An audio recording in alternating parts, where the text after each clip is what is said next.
Meanwhile, from slowing economic growth and the recent attacks on our constitution, it's safe to say South Africa's been exposed to a series of crises. And to take on the deepening sense of this national crisis, former Business Day editor Songezo Zibi has announced the formation of a new think tank called the Rivonia Circle. Well, unlike traditional think tanks, Zibi says the Rivonia Circle will be more accessible to the public. And to discuss this further, we're joined now by political analyst Tessa Dooms. Thank you for joining us, Tessa. Tessa, a new think tank. We have civil society groups in South Africa which are brilliant at holding government and those in power to account. How is this one going to be different? Yeah, thank you, Annika, for having us. And I join you today in my capacity as one of the directors of the Rivonia Circle. And the reason why we think this is a necessary intervention in society is that we know that over the last few years, we've seen a lot of political apathy in the country, a lot of people who are feeling like the system doesn't work for us, and that we experience crisis after crisis after crisis, and people feel disempowered. They feel like they can't act and they can't have their voices heard. And part of that requires us to do some deep thinking and thinking together as a society. And oftentimes when we say that, people think, we must convene people in higher learning institutions and academics and intellectuals or whatever that actually means. But I think that all people in this country have a sense of what the crisis looks like and feels like in their own lives. And every day people in this country are doing things to make the country better, to make their own lives and communities better.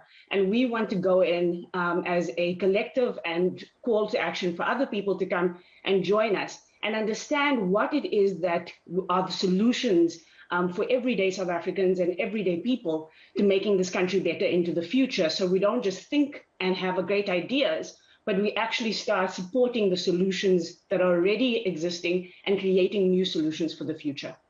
Tessa, the name Rivonia is imbued with symbolism and history from our country's, rise to democracy. Just explain it for those who don't know much about the Rivonia trial and why you chose this very meaningful name. Certainly, Rivonia Circle is not an accidental name for us.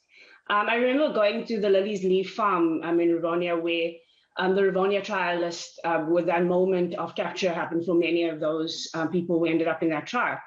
And one of the things you see when you engage with that space is there's a lot of strategic political thought that happened in that space.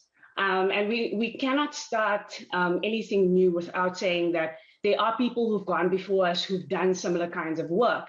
But what's really important about that particular part of our history and our political consciousness building is that you need sometimes just to sit down and think strategically about what's wrong with our society, how we engage people actively.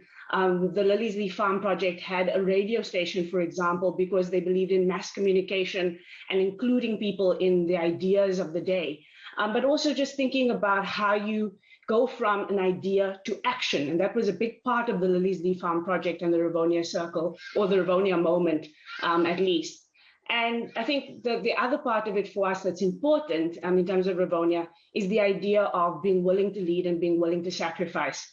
A lot of us in our country really feel disempowered, but we believe that we all have the power to act and we should take that back. I do want to touch on the word circle as well, because that's also intentional for us, because it speaks to values of inclusivity, of solidarity, of being together at the same level of engagement. And in a society as divided as ours is, we need to find intentional ways that we can have meaningful conversations that don't break down but move forward.